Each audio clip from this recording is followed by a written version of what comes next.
Le colloque NPA Le Figaro, le studio Décideur TV qui accompagne cette journée en direct toute la journée.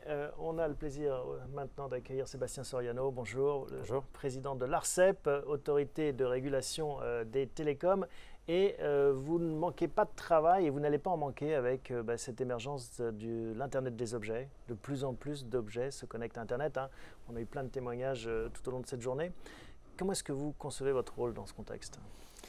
Effectivement, ce à quoi nous nous attendons, c'est à ce que finalement, ce qui est l'essentiel des communications aujourd'hui, c'est-à-dire des téléphones, des ordinateurs et des tablettes qui communiquent avec des gens derrière, qui sont en train d'envoyer des informations ou d'en chercher, deviennent en fait minoritaires. Alors ça peut paraître un peu incroyable de dire ça aujourd'hui, mais la vision du monde qu'on a dans les 10 ou 20 prochaines années, et elle est partagée par l'ensemble des observateurs, c'est qu'il va y avoir des milliards de capteurs et d'objets intelligents qui vont se déployer dans votre domicile, dans votre frigo, dans le sac à dos de vos enfants. Et ça va concerner l'ARCEP ? Absolument. Et donc la question aujourd'hui, c'est de savoir comment est-ce qu'on prépare cette nouvelle révolution qui va faire changer de monde l'ensemble des réseaux télécoms, l'ensemble des réseaux numériques qui vont devoir changer leur vocation première. Ne plus seulement faire communiquer des humains, des personnes, mais faire communiquer des objets. Et parfois des objets qui vont être essentiels aux êtres humains.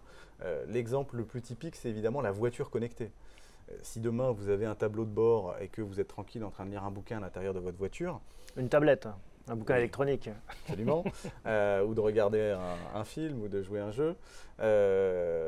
Il est clair que cette voiture, elle n'est pas complètement autonome, elle a besoin d'informations vis-à-vis de l'extérieur, elle a besoin de savoir où est la route, où est la voiture qui est devant, où est-ce qu'elle doit aller. Et on a besoin que ces communications, elles passent bien. Parce qu'aujourd'hui, quand vous êtes avec votre téléphone portable et que ça coupe, vous n'êtes pas content. Il n'y a pas de danger. Demain, si vous êtes dans votre voiture et qu'elle coupe, vous êtes potentiellement mort. Donc c'est ça votre mission, c'est de vous assurer que finalement toute cette construction d'Internet des objets se fasse en bon ordre et de façon fiable, sécurisée. Absolument. Et que ça permette de travailler en confiance. C'est-à-dire que derrière l'innovation, finalement, le consommateur s'y retrouve. Néanmoins, je souhaite nuancer un peu le propos. Notre rôle n'est pas de réglementer a priori. Ce qu'on veut, c'est d'abord laisser les gens innover, regarder ce qui se passe, observer, comprendre. Oui. Et dans un deuxième temps, si nécessaire, effectivement, fixer un certain nombre de règles du jeu. Pas seulement en France, parce que l'Internet des objets est mondial, donc au niveau international et au niveau européen. Parce que souvent, en effet, quand on est régulateur, ça démange de réguler et de vouloir encadrer de façon parfois trop corsetée. Non, votre approche, c'est de dire, moi, ce qui me laissons démange, le en jeu. général, c'est plutôt de laisser faire. D'accord.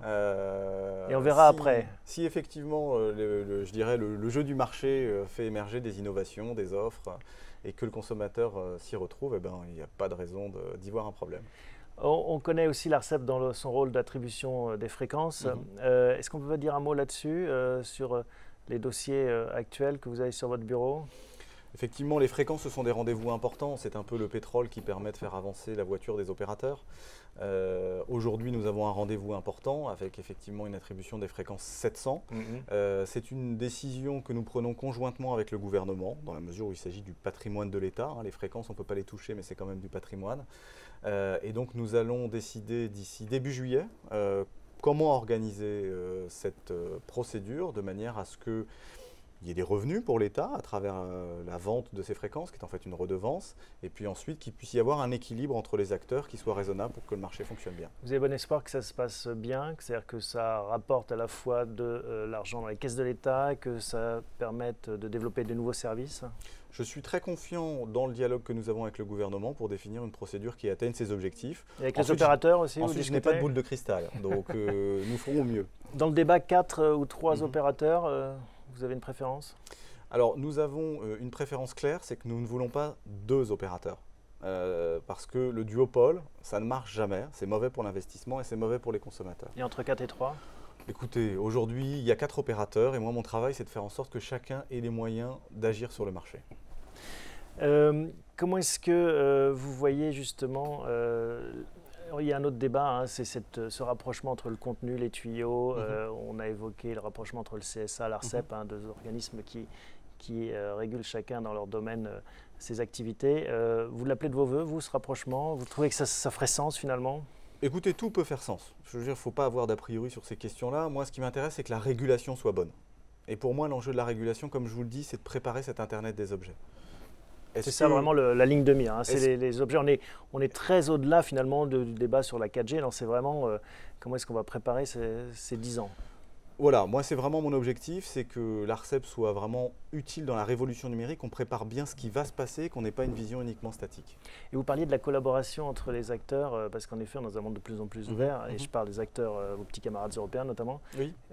Ça se met en place, on va avoir des normes, ça va être de plus en plus facile de voyager aussi entre... Tout à fait, il va y avoir le sujet du numérique est vraiment pris à bras-le-corps par la nouvelle Commission européenne. Et la première priorité, c'est de faire aboutir un règlement qui était déjà dans les tuyaux depuis quelques mois. Et ce règlement va faire avancer 2 sujets qui sont très importants. Le premier, c'est celui de la neutralité du net, c'est-à-dire comment est-ce qu'on garantit un Internet ouvert. Ça, on va militer pour et on va défendre ça en France et en Europe. Absolument, il y a un règlement qui doit être adopté sur ce sujet. J'espère qu'il va y avoir un consensus dans les prochaines semaines et qui pourra être adopté d'ici la fin de l'année. Et le deuxième sujet, c'est effectivement la disparition progressive de ces tarifs quand on est ce qu'on appelle en itinérance, quand on voyage à l'étranger. En bon français. Voilà, et donc ce que veut construire la Commission européenne, c'est un roaming like at home, c'est-à-dire comme si on était chez soi. Une dernière question, Sébastien Soriano. Votre ambition 2015 d'un point de vue numérique, si vous deviez vous fixer un défi, quel serait-il, hein? Est-ce que vous avez un souhait ou un objectif? Moi, je souhaite avant tout, je dirais, je suis là depuis 5 mois. Donc, avant de m'intéresser vraiment au fond des dossiers et de pouvoir vous donner un défi très précis par rapport à un objectif, mon objectif, il est d'abord par rapport à l'institution. L'ARCEP est une institution qui a 18 ans, qui a été créée pour l'ouverture à la concurrence du marché des télécoms, qui est une tâche qui est, on va dire, globalement quand même accomplie. Et donc moi, je souhaite qu'on puisse se projeter vers de nouveaux enjeux et être présent. Donc mon objectif, il est d'abord de m'assurer du fait que notre institution est utile. Être utile, en effet, c'est important. Merci beaucoup, Sébastien Soriano, de nous avoir accordé cet entretien. À bientôt. À bientôt.